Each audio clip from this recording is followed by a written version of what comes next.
Hi everyone, how are you doing today? Good. My name's Tyler, and this is Theo, Katie, and Nick, and we all are representing our chapters of the Greek music organizations on campus. Before we begin our program, I am going to say that the content within this is a little triggering at times, so if you need to take a moment to go outside or just understand that content, just know that that's something that we're going to be talking about within these slides, okay? I don't know how to work that clicker at first. All right, so the project that we're here to present in front of you is a commissioning project. And so essentially these last few years within Michigan State University, the culture has immensely shifted from a warm and inviting place to one that's full of fear, distrust, and a lot of negatives. And so the four organizations have come together. We've identified that as musicians, we use music to cope with a lot of our feelings. And so in order to achieve a more universal approach for the whole student body, we decided to commission a piece that was all about the idea of healing and utilizing music on a grand scheme to bring everyone together to kind of deal with these emotions that we're dealing with as a campus. Awesome, thanks. Hi, everyone. So there are values that are very important for us. As we have pursued this work, we have seen the need to continue the conversation about supporting survivors. We know that music helps us cope and get through difficult times. It has the power to give people healing and support. The delay in response to this tragedy has affected many people across campus.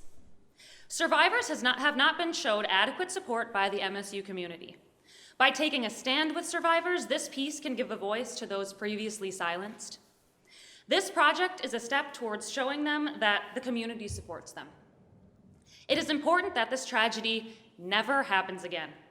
And part of that is through awareness and giving people a voice, which this piece can do.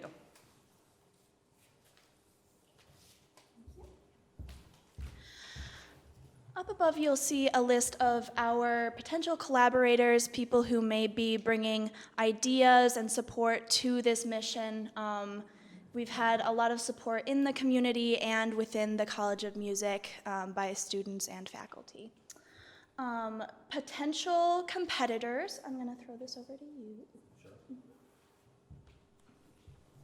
So our potential competitor here, competitor is kind of a weird word for this because of what we're doing as a project. They're not really, Evan Ware is not really a competitor in this situation, more of just a analogous situation. He is a professor at Central Michigan who wrote a piece about trauma that he experienced during his youth. And that was really successful on their campus. And so we saw kind of a model that we could expand for MSU. MSU is a larger campus than Central Michigan, so there are some benefits to that, and there are some differences in that situation. So that's really the competitor here, but it's a bit of a misnomer for this one. So looking at our budget, so a lot of what you see on the left in our expenses ends up getting kind of wiped by in-kind donations, either through the College of Music or our Office of Communications. Most of these numbers that you see, Warden Center, live stream, WKAR spots, Facebook boosts, flyers, those are all through numbers that I received from Michael Sunderman, who's our Director of Communications here at the College of Music. These are the numbers that they used when they were doing the Cancer Blows concert in October. And so this is kind of a similar situation where if we want to, we can kind of add to this, but those are kind of base numbers. The commissioning fee is $1,000 a minute for 6 minutes for large ensemble. That's pretty much an industry standard. And we wanted to make sure that we paid our composer fairly. Our composer, not to call her out, is right here, Jordan Davis, and we're really happy to be working with her. So that's that. And then kind of growth. In the Office of Communications, we send out surveys following certain concerts, and this would be the sort of thing that we would kind of put in that list to try and get an idea of how did this work? Did it work? Did people receive this well? Did this make a positive impact? And then we want to obviously premiere the piece elsewhere. Dr. Sedatal is our director of bands here, and he generally when he premieres something, you see it go other places because he's a relatively large name in the wind band community, and that happened with the Omar Thomas concert most recently. That happened in the fall. And then create a model for how the four of us and our organizations can work together to do this kind of thing in the future and advance these kinds of projects for the good of the whole community. So that's all I have. Thank you.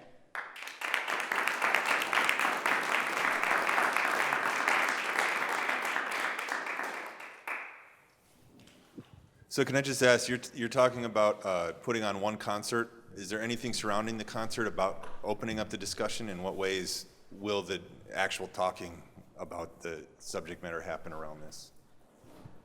Yeah, so it's a great question, and that's something that we thought about a lot once we saw that feedback. We talked to Dr. Sedetol about his programming for this concert, and he is very open to making this a larger thing and not just being, okay, here's a concert and also here's this one piece, but instead being something that is comprehensive, talks about a lot of the issues involved, and then in addition to that, we can have a panel at Wharton. They've done that before. That can be done again. That happened most recently with Shostakovich 13 last spring, I believe. And so they did a very similar thing. You mentioned your potential collaborators. Have you considered or reached out to any social service related organizations in the local community that are interested in this type of partnership? Could you specify what you mean by social service organizations? So organizations that serve a specific demographic or need, so like homelessness, for example, or women's shelters, those types of organizations that are not directly related to an arts-based mission. We have not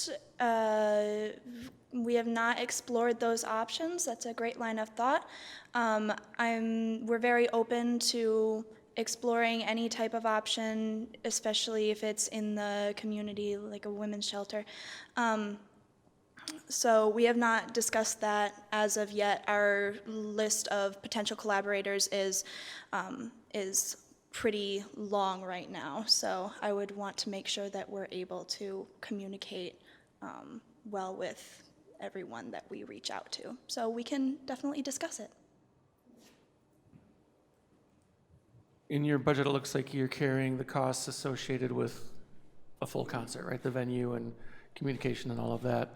But you have one 6-minute piece. What's the relationship of whatever?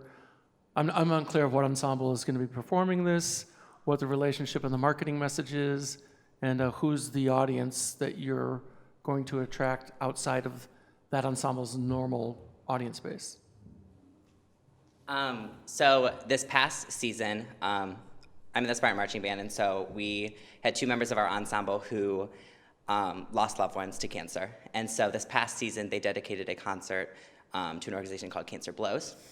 And so the idea and the marketing around that was towards that community and focusing towards that. And the Wind Symphony was able to do concert pieces about love and hope and that dialogue.